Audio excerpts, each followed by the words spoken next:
Okay, so I want to show you guys real quickly how to set up a new file. So we're going to go new, and it's going to take us to this interface. You can name it here. That's a good idea. So I'm going to call it Potato Project, and normal name, or Potato Project, which is fine with me.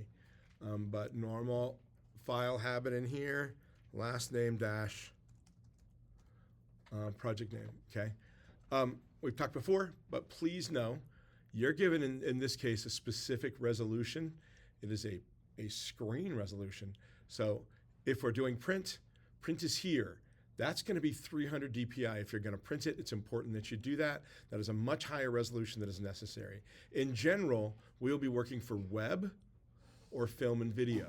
When you click on these, it gives you different sizes.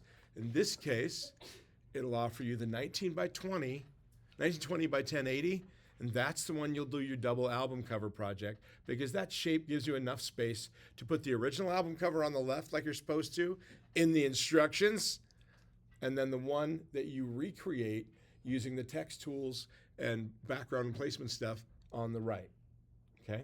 So that's where you get it, all right? Film and video, it gives you film sizes, okay? So right there, that's why we have those.